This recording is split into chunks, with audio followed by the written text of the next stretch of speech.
சுதந்திரத்திற்கும் குடியரசிற்கும் வரலாறு தெரியாதவர்கள், எந்த விதத்திலும் தொடர்பில்லாதவர்கள் இந்த தேசத்தை ஆண்டு கொண்டிருக்கிறார்கள்.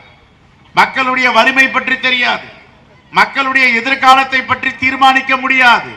ஆனால் இந்த தேசத்தை 10 ஆண்டுகளுக்கு மேல் ஆண்டு வருகிறார்கள். ஆகவே தான் நம்முடைய தலைவர் பெருமக்கள் எல்லாம் அமைதியாக பொறுத்திருந்து மக்களிடம் சென்று என்ன நடக்கிறது என்பதை எடுத்து சொல்லி வருகிறார்கள். நான் கேட்கிறேன், இன்று மோடி சர்க்கார் 10 ஆண்டுகளுக்கு மேல் இங்கு ஆட்சி செய்து கொண்டிருக்கிறது. அவர்கள் எதை நோக்கி சென்று கொண்டிருக்கிறார்கள்? நம்முடைய மூதாதையர்கள், காங்கிரசின் பெருந்தலைவர்கள், காங்கிரஸ் பேரியக்கத்தின் தியாகிகள், சுதந்திர போராட்ட வீரர்கள், சிறை சென்ற செம்மல்கள், இன்னுயிரை நீத்தவர்கள், இந்த தேசத்திற்காக தன்னுடைய உயிரை கொடுத்து சுதந்திர காற்றை நம்மை எல்லாம் சுவாசிக்க செய்தவர்கள், அவர்களுடைய வழித்தோன்றல்கள் நாம் இங்கு நிற்கிறோம். ஆனால் சம்பந்தமே இல்லாதவர்கள் இந்த தேசத்தை ஆண்டு கொண்டு நம்முடைய தலைவர்களை கையை நீட்டுவதும், நம்முடைய தலைவர்களை சிறைபிடிப்பதும், நம்முடைய தலைவர்கள் மீது உண்மைக்கு புறம்பான வழக்குகளை தொடர்வதும், இதுதான் மோடி சர்க்கார் செய்து கொண்டிருக்கிறது. இன்று அதானிக்கு என்னென்ன சலுகைகளையும் அவருக்கு உரிய தொழில்களையும் ஏற்படுத்தி கொடுத்திருக்கிறார் மோடி என்பதை இங்கே தலைவர்கள் எடுத்துரைத்தார்கள்.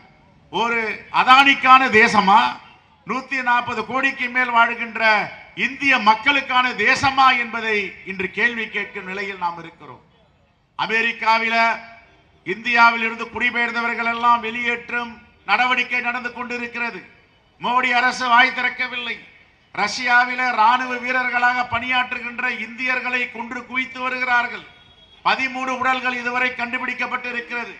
100க்கு மேற்பட்டவர்கள் மாயமாகி இருக்கிறார்கள். இதை பற்றி வாய் திறக்கவில்லை. எதை பற்றியும் வாய் திறக்காதவர் மோடி என்றால், தமிழ்நாட்டில் இருப்பவர்களும் உண்மைக்கு புறம்பான செய்திகளை அரசியலிலே பேசி வந்து கொண்டிருக்கிறார்கள். இன்று அரிக்காப்பட்டியில டங்சனுடைய நிகழ்வு எல்லோருக்கும் தெரியும். சட்டப்பேரவையில் தீர்மானம் கொண்டு வரப்பட்டது. காங்கிரஸ் பேரியக்கம் ஒருபோதும் அதை அனுமதிக்க கூடாது என்று நாம் பேசி இருக்கிறோம்.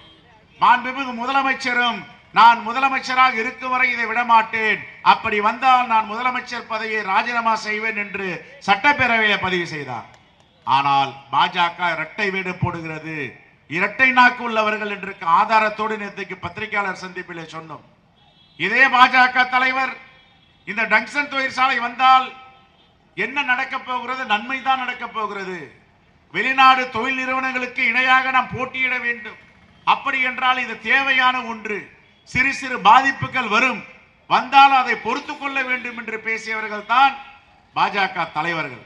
ஆனால் இன்று நீலி கண்ணீர் வெடித்துக் கொண்டு நாங்கள் தான் இதை தடுத்து நிறுத்தினோம் என்று சொல்லுகிறார்கள். ஒருபோதும் அவர்கள் இதை நடைமுறைப்படுத்த முடியாது. அவர்களுக்கு ஏலமிடம் அதிகாரம் மட்டும்தான் உண்டு.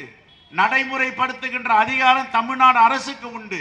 ஆகவே இதை புரிந்து கொண்டவர்கள் நாங்கள் திரும்ப பெற்றுக் கொண்டோம் என்று நாடகம் ஆடிக்கொண்டிருக்கிறார்கள். ஒருபோதும் மதுரை மக்கள் இதை ஏற்றுக்கொள்ள மாட்டார்கள், பாஜகவை மன்னிக்கவும் மாட்டார்கள்.